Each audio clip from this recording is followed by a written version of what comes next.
दोस्तों, मैं आपकी दोस्त प्रतिभा चौहान अपने यूट्यूब चैनल राधा रानी की भक्त में फिर से आपका स्वागत करती हूँ।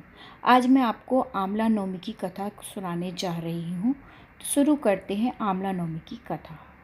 एक राजा था, उसका प्रण था वह रोज़ 1.25 आंवले दान करके ही खाना खाता था। इससे उसका नाम आंवलिया राजा पड़ गया।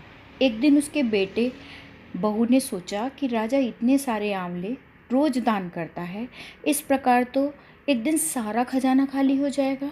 इसलिए बेटे ने राजा से कहा उसे इस तरह दान करना बंद कर देना चाहिए। बेटे की बात सुनकर राजा को बहुत दुख हुआ और राजा रानी महल छोड़कर बियावान जंगल में जाकर बैठ गए। राजा रानी आंवला दान नहीं कर पाए और प्रण के कारण उन्हें कुछ खाया भी नहीं। जब भूखे प्यासे 7 दिन हो गए तब भगवान ने सोचा कि यदि मैंने इनका प्रण नहीं रखा और इनका सत्य नहीं रखा तो विश्वास चला जाएगा। इसलिए भगवान ने जंगल में ही महल और राज्य और बाग बगीचा सब बना दिए और ढेरों आंवले के पेड़ लगा दिए। सुबह राजा रानी उठे तो देखा कि जंगल में उनके राज्य से भी दुगना राज्य बसा हुआ है। राजा रानी से कहने लगा, रानी देख, कहते हैं सत मत छोड़े सुरमा सत छोड़ियो पत जाए, सत की छोड़ी लक्ष्मी फिर मिल जाए। आओ नहा धोकर आंवला दान करें और भोजन करें। राजा रानी ने आंवला दान करके खाना खाया और खुशी खुशी जंगल में रहने लगे। उधर आंवला देवता का अपमान करने व माता पिता से बुरा व्यवहार करने के कारण बहू बेटे के बुरे दिन आ गए।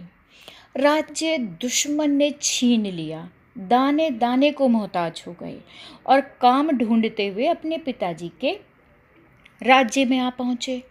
उनके हालात इतने बिगड़े हुए थे कि पिता ने उन्हें बिना पहचाने हुए ही काम पर रख लिया। बेटे बहू सोच भी नहीं सकते थे कि उनके माता पिता इतने बड़े राज्य के मालिक भी हो सकते हैं। सो उन्होंने भी अपने माता पिता को नहीं पहचाना। एक दिन बहू ने सास के बाल गूंथते समय उनकी पीठ पर मस्सा देखा। उसे ये सोचकर रोना आने लगा कि ऐसा मस्सा तो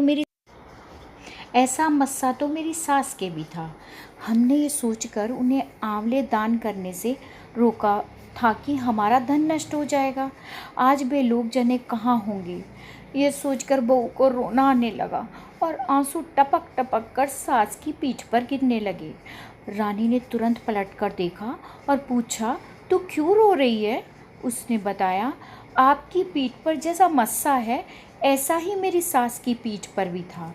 हमने उन्हें आंवला दान करने से मना कर दिया था, इसीलिए वे घर छोड़कर चले गए थे। तब रानी ने उन्हें पहचान लिया और सारा हाल पूछा और अपना हाल बताया। अपने बहू और बेटे को समझाया कि दान करने से धन कम नहीं होता बल्कि बढ़ता है। बेटे बहू भी अब सुख से राजा रानी के साथ रहने लगे। हे भगवान, जैसे राजा रानी का सत रखा वैसे सबका सत कहने सुनने वाले सबका सत रखना। बोलो कार्तिक भगवान की जय, बोलो आंवलिया राजा की जय।